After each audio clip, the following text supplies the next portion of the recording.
Imagine you're standing in a used car lot in 1965, and there it is, sitting in the corner like it owns the place. Low to the ground, sleek British body, and under that hood, a roaring American V8 that has absolutely no business being in a car this small. Your hands are shaking a little, your heart is pounding. You don't even know what this thing is yet, but every instinct in your body is screaming at you, this car is special. This car is dangerous. This car could change everything. And then, just like that, it disappears, gone, pulled from the market before most Americans ever got the chance to fall in love with it. Today, we're going to talk about that car, the one that should have dominated America, the one the industry quietly buried, and the one that collectors are now paying jaw-dropping prices to get their hands on. Hey, this is Mark, and you're welcome to AUTOSAYS. If you love stories about forgotten legends, underdog machines, and the insane business decisions that shaped automotive history, hit that subscribe button right now, because this channel is exactly where you need to be. And trust me, by the end of this video, you're going to want to find one of these cars yourself. So buckle up, because the story of the Sunbeam Tiger is one of the most thrilling, heartbreaking, and wildly entertaining tales in the entire history of the automobile. Let's go back to the early 1960s. The British car industry is booming, and Rootes Group, one of England's biggest automotive manufacturers, is riding high on the success of a cute, lightweight little sports car called the Sunbeam Alpine. Now, the Alpine was a genuinely charming car, good-looking, fun to drive, popular with the kind of people who wore driving gloves and had strong opinions about cheese. But here's the thing, it was underpowered, and the Americans, God bless them, wanted more. So someone at Rootes had a thought, a dangerous thought. What if we took this lovely little British sports car and stuffed an American V8 engine inside it? What if we took something refined and turned it into something absolutely unhinged? Now, to pull this off, Rootes didn't go to just anyone. They went to a man named Carroll Shelby. Yes, that Carroll Shelby, the same racing legend who was busy creating the Cobra, who was turning Ford Mustangs into fire-breathing monsters, who had more ideas per square inch of brain than most engineers had in their entire careers. Shelby's team took the Alpine, widened the engine bay, dropped in a Ford V8, reinforced the chassis, strengthened the drivetrain, and almost miraculously made it work. What came out the other side was the Sunbeam Tiger, and the moment it hit the road, people lost their minds. Here's what made the Tiger so extraordinary. It wasn't a muscle car in the traditional American sense. It wasn't big and boxy and loud just for the sake of being loud. It was elegant. It was tight. It was a British sports car wearing an American engine like a perfectly tailored suit that happened to be hiding a rocket launcher inside it. The Ford 260 cubic inch V8 produced around 164 horsepower in the original Mark I version, which might not sound like earth-shattering power by today's standards, but in that small, lightweight body, it was absolutely ferocious. 0 to 60 in around 9 seconds was the official number, but drivers who knew what they were doing could do better. The car had a top speed of over 120 miles per hour, which in 1964 put it in very serious company, and it cost around $3,500 new, which is roughly $35,000 in today's money. For that price, you were getting a legitimate performance machine that could embarrass cars twice its price. Magazines loved it, drivers loved it, and for a brief, shining moment, it looked like the Tiger was going to be a massive hit. But here's where the story takes its first dark turn, and this is the part that should make every car enthusiast's stomach drop. In 1967, Chrysler bought Rootes Group. Now, why does that matter? Because the Tiger had a Ford engine in it. Chrysler and Ford were fierce competitors, mortal enemies in the American marketplace, and Chrysler was not about to keep selling a car with a rival's engine sitting proudly under the hood. That would be like Pepsi buying a company and discovering their signature product was made with Coca-Cola syrup. It simply wasn't going to happen. So Chrysler faced a choice. They could re-engineer the Tiger with a Chrysler engine, they could find another solution, or they could just quietly kill the whole thing. And what did they do? They killed it, just like that. Production ended in 1967 after only about 7,000 Tigers had been built across both the Mark I and the slightly more powerful Mark 1A and Mark II versions. 7,000 cars in a market of hundreds of millions. It's almost unbelievable when you think about it. A car that journalists called one of the best sports cars of its era, a car that had every ingredient to dominate the American performance market, was simply discontinued because of a corporate grudge. The Tiger didn't die because people didn't want it. The Tiger died because the people who owned it didn't want you to have it.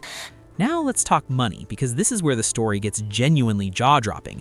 When the Tiger was discontinued in 1967, these cars were practically given away. Dealerships couldn't move leftover inventory fast enough. Used examples sat on lots for years. People who bought them cheap drove them hard and sometimes drove them into the ground. For decades, the Tiger was something of a cult curiosity, appreciated by enthusiasts but not exactly setting the classic car world on fire.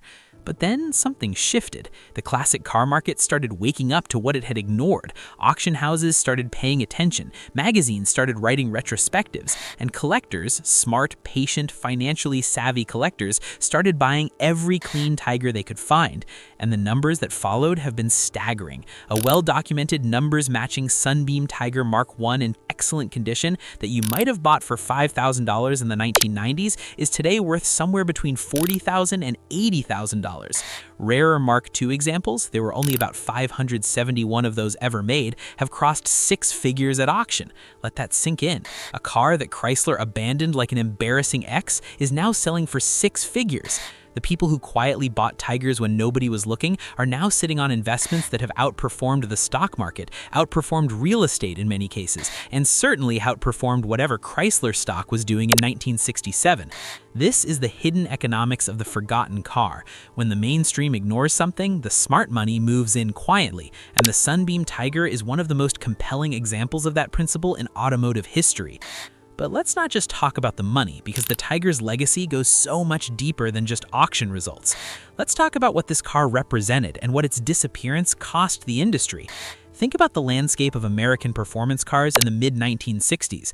The Mustang had just arrived, the GTO was rewriting the rules, Corvette was finding its identity, and here comes this Anglo-American hybrid, this impossible little car that drove like a British sports car and hit like an American muscle car, and it just gets yanked away before it could establish itself. Imagine if the Tiger had survived into the early 1970s. Imagine if Chrysler had found a way to re-engine it and keep it alive. You're looking at a direct competitor to the early Datsun Z cars, a rival to the Triumph TR series, something that could have put British-American engineering on the map in a way that would have changed how the whole industry evolved. We'll never know exactly what might have been, but when you look at how fiercely the Z car dominated the sports car segment in the early 1970s, you have to wonder, could the Tiger have done that first? Could it have done it better? The answer, uncomfortably, might be yes. And here's the detail that hits hardest of all, the detail that separates Tiger enthusiasts from casual car fans. Carroll Shelby himself, the man who helped create the Tiger, reportedly drove one for personal use. Not a Cobra, not a Mustang GT350, a Tiger.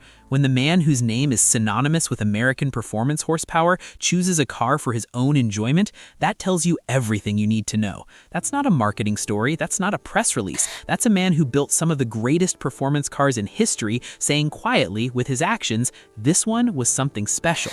Now we're in the home stretch, and this is where the story of the Tiger becomes something more than just a sad footnote in automotive history, because the Tiger is having a moment right now. Clubs dedicated to the car have members across the United States and the United Kingdom. Restoration specialists who focus exclusively on Tigers and Alpines have waiting lists. Original factory documentation, build sheets, window stickers, dealer invoices is being hunted down and preserved with a kind of intensity usually reserved for fine art. The Roots Group archive has become a resource that serious Tiger owners study like scripture. Parts that were unobtainium a decade ago are now being reproduced by small specialty companies who understand that the demand is real and growing. And the people who own Tigers, the real enthusiasts, the ones who've done the research and lived with these cars, they'll tell you something fascinating. They'll tell you the Tiger doesn't just drive well, it drives honestly. There's nothing between you and the road. No computers, no electronic nannies, no artificial feedback. Just you, that V8, and a steering wheel that tells you everything the front tires are doing in real time. In a world of increasingly isolated, sanitized driving experiences, the Tiger feels like a conversation. It feels alive. So what's the final lesson here? What does the Sunbeam Tiger teach us about cars, about business, about history? It teaches us that greatness doesn't guarantee survival. It teaches us that corporate decisions can erase things the market desperately wanted. It teaches us that the cars the industry forgets are sometimes the ones most worth remembering. And it teaches us, especially if you're paying attention financially, that the overlooked, the discontinued, the abandoned can become extraordinarily valuable precisely because of their rarity. The tiger wasn't killed because it failed. It was killed because it succeeded in the wrong boardroom at the wrong time. And that distinction matters.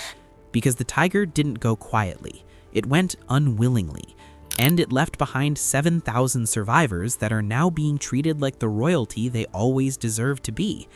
If you ever get the chance to stand next to a Sunbeam Tiger at a show, at an auction, on a friend's driveway, take a minute. Look at the badge. Listen to what the owner tells you, because what you're looking at isn't just a car. You're looking at what happens when two countries, two engineering philosophies, and one brilliant, eccentric Texas racing driver decide to ignore the rules and build something that shouldn't exist. You're looking at a machine that the industry tried to forget and history refused to let die.